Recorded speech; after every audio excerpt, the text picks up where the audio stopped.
너무 적게 먹기 때문에 여러 가지 뭐 영양불필이나 이런 문제가 좀 있을 것 같아요. 일반인이 그렇게 먹으면 생기죠. 네. 근데 이제 자기가 가지고 있는 에너지가 많은 분들이기 때문에 네. 그 에너지를 소비하기 위해서는 그 정도를 먹어도 크게 문제는 없는 거로 돼 있고요. 네. 또 이제 그런 여러 가지 비타민 장애라든지 이런 건 올 수 있거든요. 그렇기 때문에 그런 걸 예방하기 위해서 우리가 이제 비타민 섭취를 어느 정도 권장을 꼭 해드리고요. 특히 이제 위밴드 수술의 장점은 비타민을 초기만 먹고 나면 거의 영양장애는 없는 거로 되어 있습니다. 근데 네. 이제 위우회술 같은 경우는 비타민이나 칼슘은 평생을 먹어야 되고요. 평생. 네. 위소매조세술 같은 경우는 초기 1년 정도 드시는 거로 되어 있습니다. 네. 그러니까 그런 장애, 왜냐하면 흡수 장애가 일어나니까요. 그건 꼭 먹으셔야 되고요. 그래서 비타민 부족증을 막아줘야 되고, 뭐 이 정도 그런 거는 꼭 필요하죠. 네. 네. 그렇게 이제 잘 지켜서 했을 경우에 아무래도 뭐 초기에 가장 체중 감량이 좀 가장 클 것 같아요. 네, 네. 이 체중 감량이 어느 정도 기간에 걸쳐서 일어나게 되나요? 네, 네. 일단 초기 감량이 6개월 내가 제일 크게 일어나게 되고요. 감량의 정도는 사실은 그분의 식습관이 어떻게 변화했느냐에 따라서도 굉장히 차이가 많이 납니다. 그래서 보통 대부분 보면 이 감량은 우리가 1년에서 2년에 걸쳐서 천천히 조절하는 걸로 되어 있습니다. 그죠? 그렇게 만들기 때문에 보통 감량 정도는 뭐 초기에 없다 그러면 나중에 되는 거고요. 항상 그 식습관이 도달하면 되게 돼 있기 때문에요. 감량 정도는 보통 우리가 한 1년에서 2년 정도에 걸쳐서 장기간 잡고 있습니다. 네, 그렇군요. 아무래도 이제 그 체중이 감량되는 만큼 건강은 그만큼 좋아질 것 같습니다. 네, 예를 들어서 뭐 당뇨병이 당뇨병이 좀 개선이 된다든지, 네, 아니면 고지혈증이 개선이 된다든지, 네. 이런 부분이 틀림없이 있을 것 같거든요. 네. 그 사망률도 분명히 낮출 수 있는 거죠? 네, 사망률도 우리가 보통 그냥 고도비만을 갖고 있다, 그러니까 비만도 기준으로 40 이상인 분이 40살 이상이 되었을 경우에 아닌 분들하고 비교해 보면 10년 이상 수명이 짧은 거로 되어 있습니다. 조사가 됩니다. 10년 정도. 그렇죠. 우리나라 인구로 치면 0.2%, 한 10만 명 정도가 한 40 이상이 된다고 지금 파악하고 있는데요. 10년이 짧은 거로 되어 있고요. 수명도 많이 짧아지고, 또 체중이 내려가면 이 수명의 위험성에서 벗어나는 거로 되어 있습니다. 일반인하고 똑같이 되는 거로 되어 있고요. 또 하나 이제 제일 당뇨의 위험성도 벗어나고요. 당뇨가 설사 있더라 하더라도, 물론 당뇨를 알았던 경험이라든지 당뇨의 종류가 제일 중요한데, 성인성 당뇨를 알았던 경우가 보통 이제 알았던 경우가 5년 이내에 있는 분들은 90%에서 70%까지 내려올 정도 되는 분들은 회복이 되는 거로 되어 있습니다. 또 하나 고혈압도 그렇죠. 고혈압도 보통 이 고혈압을 알았던 기간이 제일 중요한데요. 보통 고혈압을 10년 이내에 알은 경우에는 이것도 역시 70%에서 많으면 90%까지도 혈압의 약을 안 먹어도 조절이 되는 정도로 체중이 빠지면 정상이 되면 조절이 되는 걸로 되어 있습니다.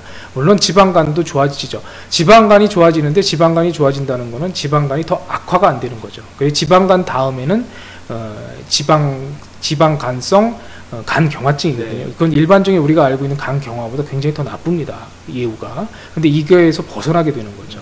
그래서 정상적인 간 기능을 돌아오게 되는 거니까, 이런 것들, 또 관절의 위험성을 벗어나게 할 수 있는 것들. 네, 굉장히 네. 많은 네. 그런 효과가 있는데, 사실 이렇게 당뇨병 같은 경우도, 네. 이 당뇨병 같은 경우도 이 고도비만 수술을 통해서 네. 당뇨병 자체를, 그러니까 네. 당뇨병 치료를 위해서 이 고도비만 네. 수술을 받을 수도 있는 거죠, 그러니까. 그렇죠. 네. 네. 그렇습니다. 그걸 우리가 요새는 그래서 대사수술이라고 부릅니다. 그래서 네.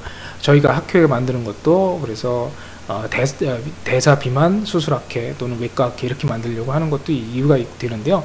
비만이 있으면 대사 질환이 있는 거고, 또 비만이 생기면 대사 질환이 생기고, 대사 질환이 생기면 당뇨병이 될 확률이 높고, 당뇨 질환이 되면 또 대사 질환을 일으키고, 당뇨병이 유지돼서 대사 질환을 일으키면 체중이 늘어나고. 네, 이게 다 악순환. 그렇죠. 이 악순환의 꼴입니다. 끊을 수 있는 방법은 네. 딱 한 가지죠.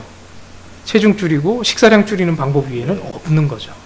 그래도 이제 모든 당뇨 환자가 다 적용되는 건 아니고, 아닙니다. 네. 되게 제가 알기로는 이제 합병증이 이미 많이 진행된 경우는 수술할 수 없고, 네. 어느 정도 좀 초기에 네. 체중이 많이 나가시는 네. 분, 이런 분들이. 그러니까 당뇨합병증 중에 수술 못 되는 경우, 이제 아예 신부전이 왔다든지, 네. 눈이 이렇게 아주 심혈관 질환이 아주 나빠, 이런 분들은 대상이 안 되지만, 다른 일반적인 그 당뇨합병증은 상관은 없고요.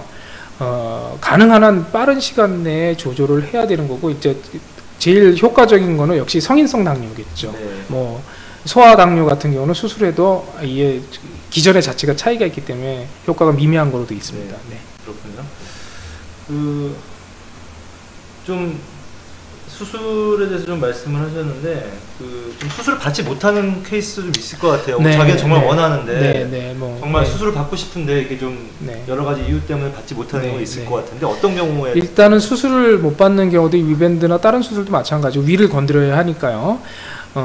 일단 간경화가 있는 분들, 간경화가 좀 심한 분들은 아무래도 위에 출혈이라든지 여러 가지를 일으킬 수 있기 때문에 위험하죠. 위험합니다. 네, 네. 그렇게 그런 분들 아니면 심혈관 질환이 아주 심한 분들은 위밴드 수술은 못 받고요. 특히 심부전이라든지 심장병이 있는 분들, 심장병이 있는 분들 그렇죠. 그런 분들. 근데 이제 체중 때문에 심장병이 있는 분은 오히려 위우회술이라든지 위절제술은 시도해 볼 수 있습니다. 왜냐면 심장 기능 자체가 떨어진 분은 안 된다는 거죠. 그렇죠. 심장 기능 나쁜 분은 일단 안 되고 또 이제 제일 문제되는 거는 일단은 정신병적 식이장애, 아주 네. 심한 폭식장애가 일반적인 자기의 습관성으로 오는 게 아니고 정신장애로 오는 경우들도 있거든요. 뭐 이런 경우는 이제 어떤 수술의 대상이 아니겠습니다.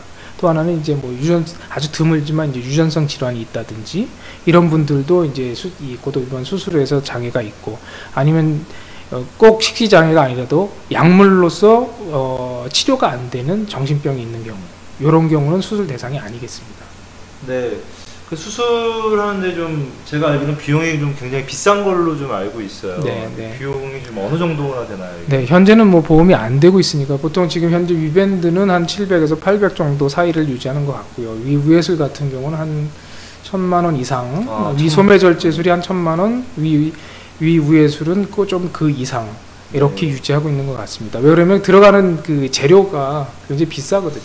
사실은 이게 굉장히 좀 그 비만 같은 경우에 좀 사람들이 그 개인의 잘못으로 좀 몰아가는 경우가 좀 많지 않습니까? 어떻게 보면 어느 수준을 넘어서면 저는 이제 개인의 책임은 또 아니라고 그렇죠. 생각을 하는데 일단 그러니까 우리가 이제 그 비만으로 인해서 다른 질환을 동반했을 경우 이런 경우들은 일반 우리 질환 치료와 동일하게 네. 하는데 그 치료 방법 중에 한 가지가 수술이라는 거죠. 네. 네. 사실은 이제 제가 알기로도 이제 정부에서 이 고도비만 환자들을 그 보험 적용을 위해서 여러 가지 뭐 논의가 있는 걸로 좀 알고 있는데 사실은 이게 아직까지 우리나라 그 사회의 그 시선이 이렇게 비만이 좀 개인의 책임이고 좀 개인이 좀 잘못해서 이렇게 된 거 아니냐 이런 시선들이 좀 있는 것 같아요. 그런 시선들을 좀 어떻게 해야 될까요? 그래서 이제 그러니까 항상 이제 저희 같이 수술하는 사람들도 노력하고 여러 가지를 했지만 항상 비만이 어느 정도 일정 기간을 지나게 되면 자기 스스로 통제가 될 수 없는 정도로 다다른다는 거를 앞으로도 계속 계몽하고 계속 알리고 이렇게 해서 그 사회적인 인식을 좀 바꿔야 되겠죠. 네. 네. 환자들을 좀 보시다 보면 굉장히 좀 안타까우실 때가 많으실 것 같아요. 환자들이 네. 보통 어떤 얘기를 할 때 좀 가장 안타까우신가요? 제일 중요한 건 난 왜 이렇게 살을 못 빼는 바보일까가 제일 안타깝죠. 일단 네. 기본적인 거는 그렇죠. 저희한테 뭐 잘 되고 나서 써주신 것 중에 죽을 때까지 행복하게 했습니다라는 말을 제가 들은 적이 있습니다. 그래서 뭐 굉장히 기뻤고요. 또 안타까운 거는 뭐 젊은 친구였는데 이제 17살 젊은 친구였는데 이 친구 같은 경우는 사람하고 저한테 진료실에 딱 들어왔는데 눈을 안 맞춥니다. 눈을 안 맞추고 얘기도 안 하고 딴 데 보고 그래서 제가 수술을 어떻게 해야 되나 안 되는데 잘 설득하고 하다 보니까 자기의 있는 마음속을 터드는데 그 마음의 엉어리가 전부 다 자기의 체중에 인해서 친구도 없고 항상 자기 혼자고 자기 방에서만 인터넷하고 그죠? 뭐 그렇게 하는 이런 친구들이었는데 이 친구가 이제 설득을 받고 본인이 나도 체중을 빼야겠다는 의지가 생겨서 항상 수술하고 나서 체중이 내려가면서부터는 어느 날 갑자기 저한테 들어오더니 영어로 얘기하는 거예요. 네. 근데 미국 한 번도 안 가본 친구인데 자기는 영어가 더 편하대요. 선생님 나하고 영어로 할 수 있냐고. 그래서 변화가 생긴 거네요. 자기의 변화가 생긴 거죠. 자신감이 생기기 시작한 거죠. 네. 사실 이렇게 고도비만 있는 분들이 좀 이렇게 대인 기피증이나 이런 것도 잘 생기고 또 자신감도 떨어지고 이제 우울증 같은 것도 좀 더 많이 생기지 않습니까? 그렇죠. 아무래도 우울증은 이제 고도비만 분들은 기본적인 기전은 깔려 있다고 봐야 되고요. 네. 이제 항상 체중이 내려가면서 그런 기준, 내가 적게 먹을 수 있다는 행복이라는 거 아시는지 모르겠는데 많이 먹는 행복을 제가 들어봤어요. 네, 그렇죠. 네. 행복. 네. 이분들한테는 내가 스스로 적게 먹을 수 있다는 행복을 느끼는 걸 드릴 수 있습니다. 그럼 내가 나도 할 수 있구나. 이게 제일 중요하거든요. 나도 할 수 있다.